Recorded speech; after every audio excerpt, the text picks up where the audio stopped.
Hey, what's up, guys? My name is Shane Kofed, and I'm the producer of the How to Build an App podcast, along with Austin and Beaudry from Strides Development. And these guys have been a wealth of knowledge as far as how the app building process goes, beyond the fact that they can build really insanely awesome apps.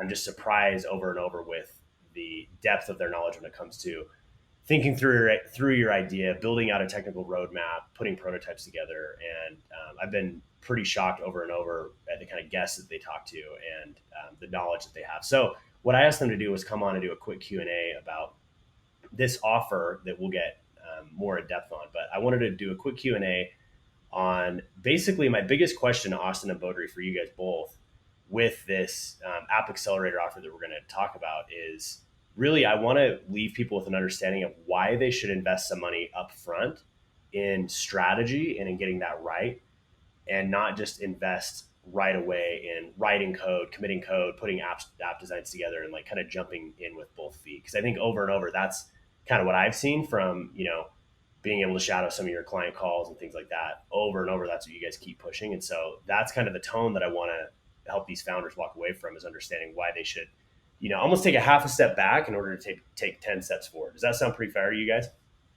Yeah, yeah, absolutely. Cool. So Yeah, that makes total sense. maybe a way to kind of cue it up is it seems to me like if I could package up all of the conversations that I've heard and kind of the common theme between people that have built these successful apps and these people that you've interviewed, it seems like a lot of people say that they wish they almost would have taken a pause. They wish they would have spent a little bit more time on their vision, on understanding what their app really was before they just started spending money on development. Would you get to say that's fair? Yeah, yeah, no, 100%. And if we could like kind of have it like a deathbed of those, if they could tell us a couple of things, we found that they all kind of say the same thing. So really, the first one is, I would say majority of our app founders who built apps always say they wish they were more focused on and more specific on who their customer was and what problem they were trying to solve for them. I'd say that's really kind of one of the most common ones. The next one is they always wish they would have launched a little bit sooner and they were more specific about which type of features or what type of what was most mandatory for that launch, and they would have led with that first and launched way sooner. The last one is they would have saved so much money if they would have just refined their design before they actually went to a development team. Basically, build those blueprints and get a better idea of what it's supposed to do, how it's supposed to act, what problem it's supposed to solve. Once we have that really figured out, we would then go to a development team. Beaudry, I love that. I think that's so perfectly well said, and I think that kind of gives some clarity into what that means. Oh, I wish I was more specific around my vision before I started. Um, Austin, question for you: What the first point that you said, Beaudry? I wish I would have known who my customer was and what problem we were actually solving. Like Austin, I mean, as a the most technical one here on this conversation, right? Like I wouldn't really think that you guys would be talking so much around knowing your customer and solving problems. It's like you guys would be more focused on like the technical issues. Like why is it so important to know your customer and understand the actual problem you're solving? So, knowing your customer is just really important in general for whatever business you're running. What I want to kind of do is talk a little bit about the people who care about that and the people who don't care about that. So, you've got two different types of developers. The first kind of developers, all they care about is the money they get and the problems that they're solving. They don't really care about your business. They're not necessarily bought in. And when you hire that kind of developer, you get an okay product, right? And then there's this other side where developers are bought in on your project, they're bought in on your vision, and are really focused on your success. And when you have people focusing on your success, you have to start asking founders harder questions to make sure that you're spending the time on the right things. Because if you as a founder flop, I as a developer flop for two reasons. One, let's be honest, there's no revenue moving forward and I've got to go look for something else to do. But two, if you're successful, I'm going to have way better of a portfolio piece to share. And like, that's important to me. Like, I don't just want to be working on cool things. I want to be working on things that are used by people. Yeah. So to kind of dive back to the main question, knowing who your customer is allows us to build the features that are actually important. So Mm, what happens is one of the biggest things that founders mentioned was they were building the wrong things for the wrong people. And what happens is, I think Twitch is a perfect example of this. They made a huge pivot because the original people using the product that all ended up unsubscribing uh, weren't their true market. It was gamers, but they weren't targeting gamers initially. If they would have targeted gamers initially, they would have not had to revamp their entire project. So if you spend a little bit more time validating your market, you're more likely to have a successful product. And that's what we want to ensure happens. We want to make sure you're successful. So we really focus in on the validation piece, knowing your customers, knowing your market, and knowing what features are important. So one follow up question on that is, what would you say to somebody? Because I've done this early in my career too. Like I've done this where you when you start focusing in, it starts feeling scary, right? Like if you say, hey, I only want to target these types of gamers, or this type of business person with this specific need, and they're only between 25 and 30. It's not 15 to 65. It starts to feel really scary, and you start to think like, wait, is my audience going to be large enough for this thing to actually be successful? In all the conversations you've had with everybody on the podcast and everything, what would you say is kind of like the rebuttal to that, to the person saying, well, hey, I can't focus too specifically, or I'm not going to have enough customers to go after? What would you say to that? So it's kind of funny. So your whole goal as a technical founder should be to spend the smallest amount of money to bring value to somebody that they're actually going to pay for it. Like at the end of the day, like you can say you're passionate about it, but it's a business. Like you're trying to get revenue. And by pushing too many verticals, you spread yourself thin. You don't know who you're targeting, and you end up building ultimately the wrong thing. Now, I don't necessarily think you need to define your market like that small as to a specific game. Not only are we figuring out who is most likely to use your product, but we're also figuring out the price maximizing point. So what we would do is we'd step back and not just focus on a specific game, but what we would do is we'd see, hey, across these genres of games, that's where the most amount of like revenue stands. So we should be building features for this specific group. So we're not just trying to narrow in exactly on your specific market, but we want to narrow in on the set of people that are going to bring you to revenue the quickest and make sure we build features for them. That's why our App Accelerator program is so valuable. Yeah, if I could add one thing to it, I think we were talking with, oh man, Austin, I can't remember who it was. Oh, it was the CEO of Zencaster. And we were talking about just find 500 people that are willing to pay you $30 a month, right? Like that is a niche. That's a small amount of market. So if I could find those features and those values for those 500 people, that's enough to really make you live pretty happily. I mean, it depends on where you want to scale, but to go along with Shane, your question is like, oh, my market's too niche. No, literally, that's you can be successful. I mean, how many niche markets are successful do we build for? So, No, I think you nailed that totally. well, and the fact is, just know who your customer is. Don't worry about how many there are, but know them. Know who they are. Know exactly what they want. Know what their problems are. Know what they think about before they fall asleep. And if you can find that out, you can build value for anybody that's within that And niche. that's our whole goal at Strides, right? Like our goal isn't to try and make a $500 million company, but our goal is to get you to first $100 a month, then $1,000 a month, right? Like you need to find your first customer and then start iterating. You don't need to scale to the moon. You need to start small, get your first couple of users, and continue to build. That's awesome. And that reminds me too of when we were in Seaside and we were talking to Jay about flip flops, right? And he was almost like so laser specific that I mean, these are smart guys that have done huge business, and he was so laser specific about serving this one community that when he described how specific it was, and how and the needs of that community and how well he knew that community, you're like, dude, of course this thing is going to work, right? If he would have tried to say, oh, we're going to do this bigger thing and serve all of Florida, you'd be like, well, wait, what's different about you and DoorDash? And all of a sudden would have turned into something not interesting at all, if he tried to go bigger. Exactly. That's so interesting.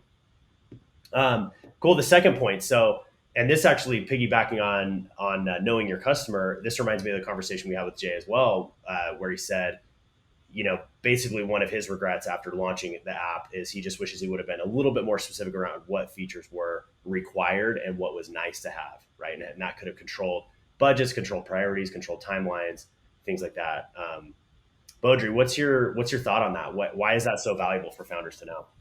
That's a great question, Shane, and something that really separates Strides development from other development shops is if you come to a development shop and hand them a list of features, they're just going to build them, right? Just great. When you hand us a list of features, our first question is, which one's most important? Which one is going to bring value now, not what's going to bring value later? And by knowing that, we can prioritize what's most important to that consumer to make sure that we build and we're solving the biggest problems first and working down. By doing that, we're going to save hundreds, if not thousands, or hundreds of thousands of dollars by building what's most important now. And so we're going to ask that next question. Can we build all of those? Absolutely. Our developers are more talented than anybody that I've ever seen. But the real question, which ones do we do first? And if we knew that question, that's what all these dying app founders would say.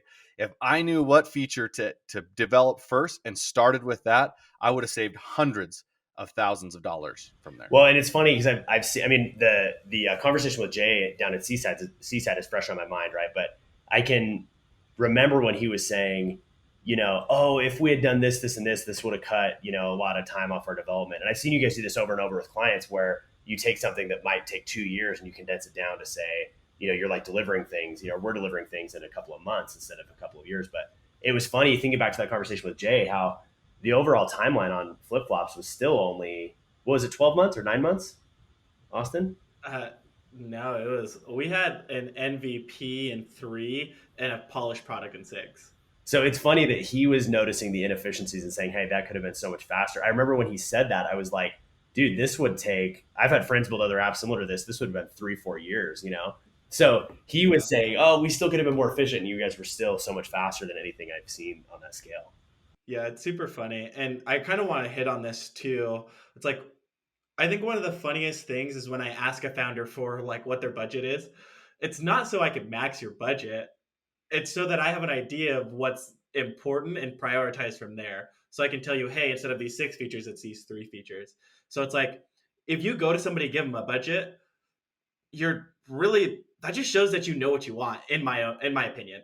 If you have no idea and you're just looking for a blind quote, that means nothing. Like anybody can give you a number, like, I don't know. So really like hone in on that as well, because your budget should be what outlines your feature list. Yeah. Well, I love what we're going to talk about next. I have one more question for you guys, and then we'll kind of get into the specifics of this App Accelerator. But what you just said, because as a non-technical, I've been in the role of a non-technical founder before, and it's hard to know a budget when you really don't have any idea what things cost, how long they should take. So I love that you guys are going to go through that and cover that. But before we get to that, one more question, and this one's for you, Austin. On that third point you mentioned, Bodri, you said, hey, I would have saved so much money if I had refined my designs before engaging a development team. And Austin, we just did a roundtable conversation with a bunch of people on your development team, and we talked a lot about this, right? Of this being one of the biggest complaints, that founders will kind of have these or these ideas or these feature ideas, or hey, it should maybe kind of work like that, and they'll kind of lean on the dev and say, hey, can you just make it like this page, but instead of the button be here, give them 10 things, and hey, you got that right. And we talked about the importance of actually refining everything down into a finished design. Can you just kind of speak to that a little bit as far as how much that accelerates the process and how much that speeds things up and how much money that saves? Yeah. So really good point here. There's 2 things that you really need to understand. The first one is the less you can make a developer think, the more money you're going to save. Like if you understand that, you're already on the right track. The next thing to really understand is just because you have a design doesn't mean it's the most efficient design. So one thing that like really gets under my skin is when somebody goes and hires a third-party designer and they return something that's dribble candy, right? You can go and design something that's the prettiest thing in the entire world, but in all reality, it's probably the most expensive way to do it. And again, you're a new founder, you're impossible. just starting, or impossible. I think that's a really good point, Bodri. And so it's super important that you work with a designer who's worked with developers in the past, and they're building things that fit within the budget and are possible, right? And so what we do here at Strides is we take that design and we iterate on it. So the conversation usually goes like this. Brian will hand me a design file and I'll be like, hey, that looks super awesome, but they've got a budget of this. If we were to move this button here, move this, and change this completely, we would save them like a couple $1,000s. And that's That's a huge deal. So iteration is also super important in the design phase. I just wanted to say that our goal is to save you money, right? And that's something I can't express more. When you give us a budget, don't be scared to give us a budget, because ultimately our goal is to go under that budget, because then you have a budget to be able to do additional features. And so that design feature, by taking that idea, everybody has this idea of an app, and be able to organize it and give it a path and a step-by-step process through a design, it's going to clear up all the confusion that any developers might have. And it's going to basically say, I want to get from point A to point B, and this is the route to go. And a developer can do that, and it's a lot cheaper. So as we develop this, every time we look at people and we meet with people, we're always building and designing within a budget. And the other thing I wanted to add to it is, during this design feature and this design stage, and why this high fidelity prototype is so important, if there's something you don't like and you want to change, it's as easy as a click of a button and a move and a drag and drop and finished. Austin, is it that easy? Would you actually have an app out? Like, let's say I pull up flip flops right now and say, hey, you know what? I want the checkout to be on the other side of the page. How hard is that? Um, that's super funny. It's not the easiest thing in the entire world. And I think Brian's podcast, he explains this. He's like, seriously, I moved a button within 10 minutes. For the developer to refactor that took 100 hours. Wow. Like, that's insane. Yeah, so perfect. So let's put some hard numbers by it. Let's just say the development cost to design and develop is $175. It took Brian 10 minutes. So I divide that by 60 minutes times 10. Brian cost us $29.16. But for a development agency at $175, took them 100 hours, it cost them $17,500. So let's put that into numbers. 30 bucks, that's lunch. $17,000, that's a new motorcycle. That's a down payment on the new Tesla truck. Yeah. That's a new on the Tesla Yeah. truck. So really, I'm putting down hard numbers. 10 minutes, $29, 100 hours for the same thing. So I just can't push this in your brains hard enough. Make sure that you put a good design together, and make sure that design is what you want before you even take it to a developer. Just to put a bow on that, Bodri, I think that is exactly what we help founders solve with this App Accelerator program, right? Of saying, because I think especially first time founders are just so eager to jump in. They want to see code, they want to see backend, they want to see all this stuff. But I mean, man, if you can save that much money by just taking an extra, taking a breath, taking an extra day, taking an extra 2 days to think it through, solving it in design before you move on. I mean, that's totally worth a couple of days to save that kind of money. And then and what I want to add on to what you said, Bodri, is I've seen you guys over and over. Like, I don't think you guys have any goals of coming in and being the cheapest dev shop, but I've really seen you maximize that budget, right? So if they're saving $17,000 on this one feature, that might be 5 or 6 other features they could roll out that that maybe wouldn't have made round one, right? And that makes the app better. And our goal is not to make money. Like, we're not trying to max out your budget. We're trying to make the best app within your budget, because like Austin said at the beginning, the better your app is, the more people that use it, the better that we as a development shop look, and the happier you are. So when someone comes to you as a founder, like, hey, I need to build an app, it's no question who you're going to go to, right? The more people that use your app, the more people that like your app, the more people that are successful with your app, the more successful we are. We are aligned with your goals as a company. We do not want your app that's going to cost $50,000 to build and no one's going to use it. We don't want to take that project on, because it doesn't help us as a company. And we want to maximize what your budget is, and we want to build the best app within that budget. Very cool. So as we're wrapping up here, can I ask you guys a few questions and run through kind of these 3 phases that are included in the App Accelerator program, and just kind of hit on each one for a minute? Is that okay? So the first phase is validation, right? And first of all, can you just kind of explain what is this, a high level view of like kind of what's included, and why is that the most important first step for a founder to take with their app? So validation is super important because, again, it's going to tell you if you have product market fit.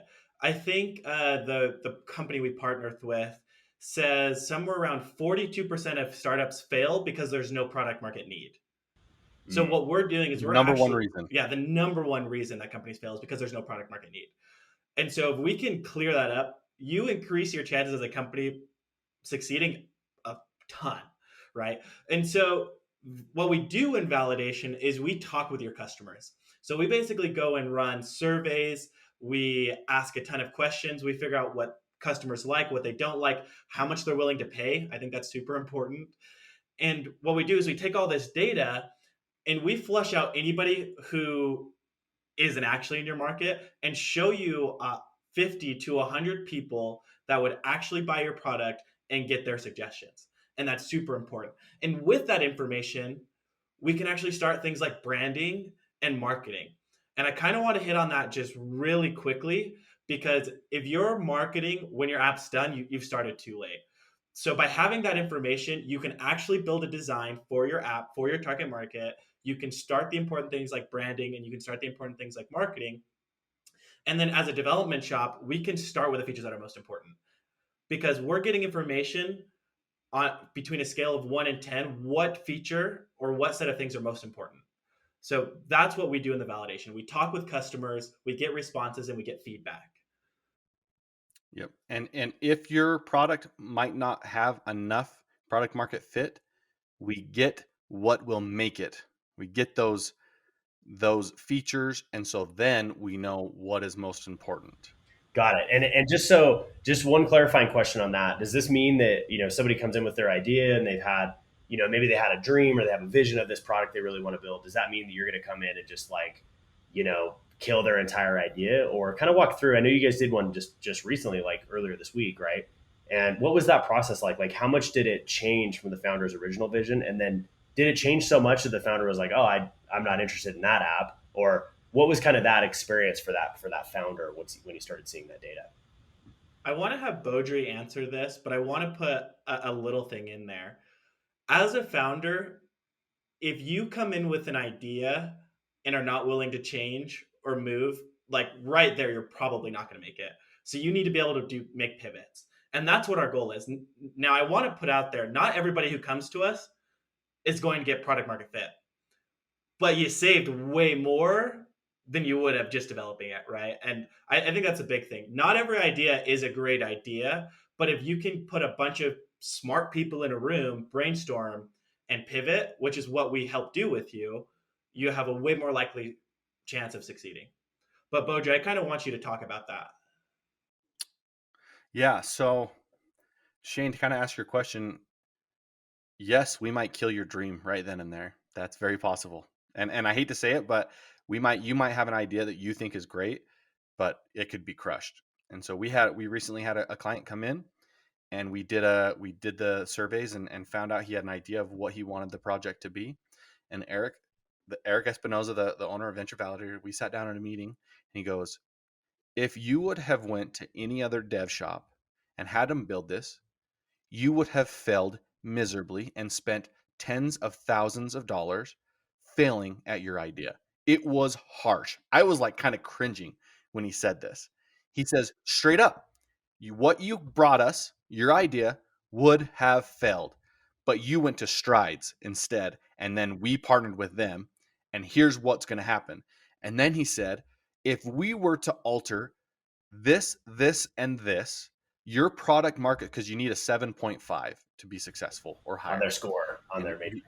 And if you don't know what that is, go yep. check out our podcast. It's at Go to our strides.dev/podcast. podcast. Yeah, that's how we wanted to end this, is make sure you go see Eric Espinoza's podcast and watch this. But he goes, you need a 7.5. He wasn't there. He says, you would have failed.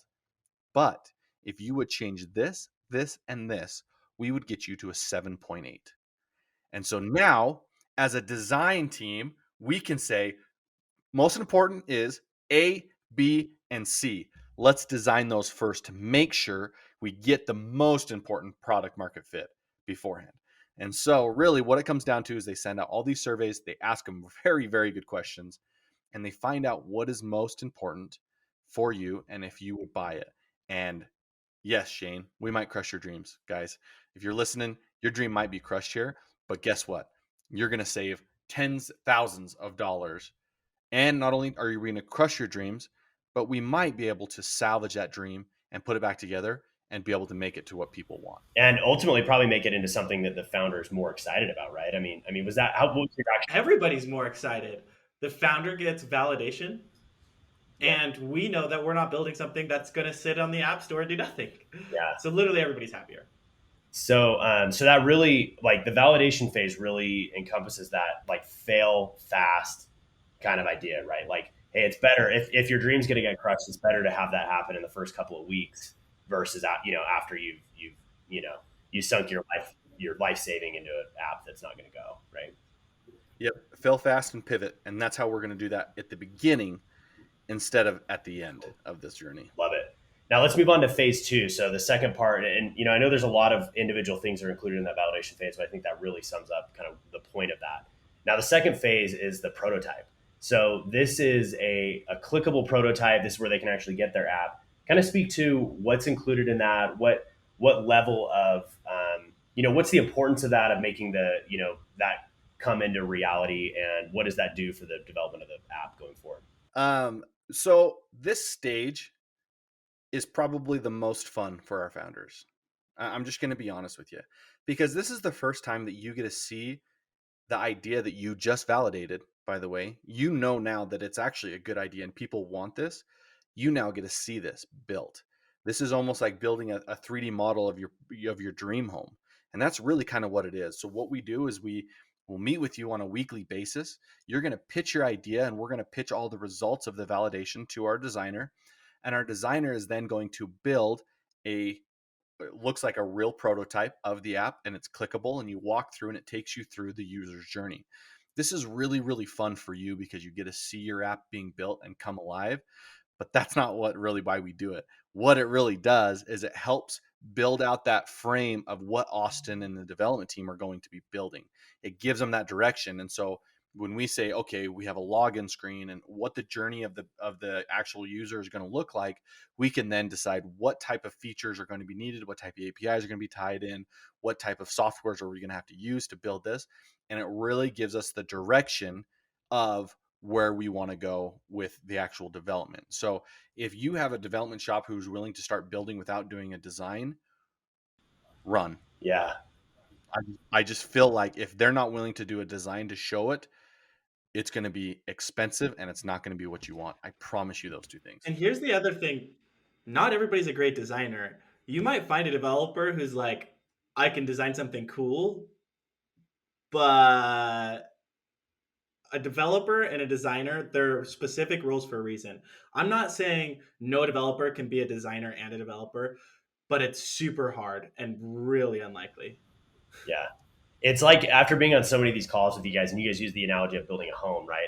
It's almost like, now, knowing what I know now, it would almost be like if you had, the guy digging your foundation, and you were like, hey, why don't you just pick out the material that we're going to use on the outside, and why don't you just pick out the floors, and you had him making all those calls, and of course it's not gonna match your vision.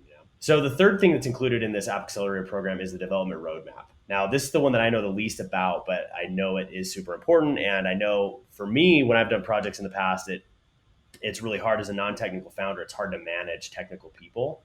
And so this one made me really excited, Austin, when you've kind of shown me what's included in this, and you've walked through what happens for some of the clients you've done this with, we've done this with. Can you kind of explain in detail what's included in the development roadmap, and why is it so important? So basically what the development roadmap is we take this design file and we're going to go through this screen by screen, and we're going to try and make a technical decisions. So for example, we need to figure out where you're going to save your information, how, like, what's going to tell the app what needs to be displayed. So we're going to go basically all the way through your app, and we're going to build a quote for you. And the quote that we give is way more likely to be right. I'm not going to say I'm 100% right, but it's way more likely to be right than you approaching me and saying, hey, here's my idea. How much is it going to cost?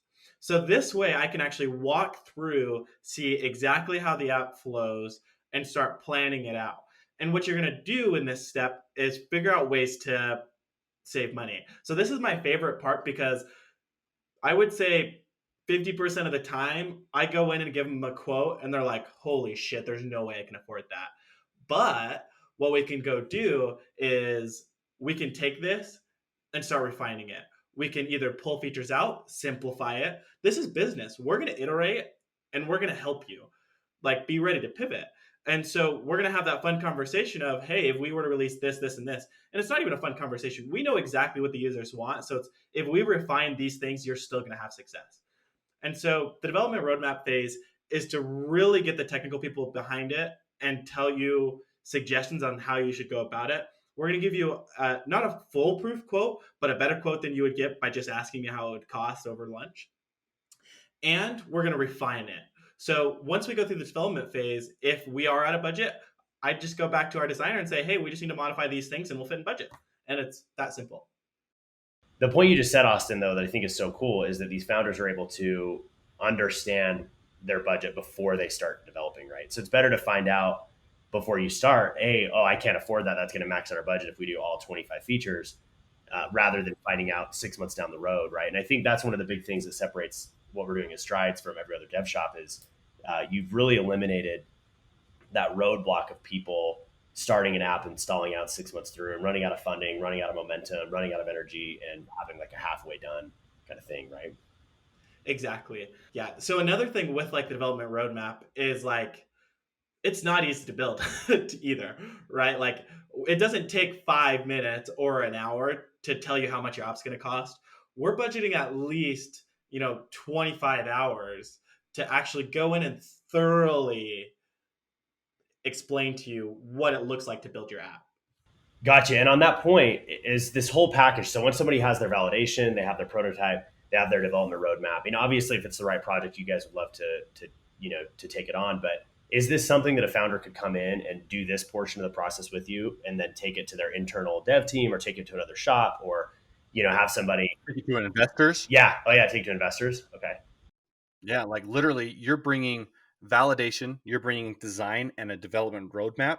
This can be used in so many different ways, So this right? isn't just a product just to hook them in and then they can't take it and run with it. This is like a standalone thing that they could, their own deliverables, they can do whatever with. And that's really why we have built the App Accelerator program. That is its own product, right? So what we're going to do is we're going to do that validation, we're going to build that design, and we're going to also build that development roadmap. And you're going to take that, and at that point, you have a product and you can decide what next steps are. If you want to take that back to your development team and show them everything, awesome. If you want to hire your own development team, or if you need to take that to investors and get funding for that, or if you want to continue to work with us, it's going to be a breeze because we're already on board. We already understand the process. We already understand the designs. So you can hire us to develop it. We'll be excited about it because, we did all these stages with you.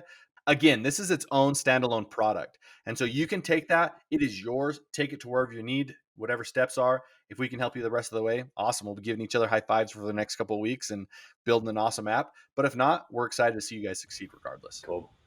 Right on. I think that's cool. Thanks for hopping on and running everybody through this. So now for the founder that is sitting there, that's like, hey, this is me. I want more. I want to work with these guys. I want to validate my app. I want to do all of that. What are kind of the next steps, and how do they get going with us?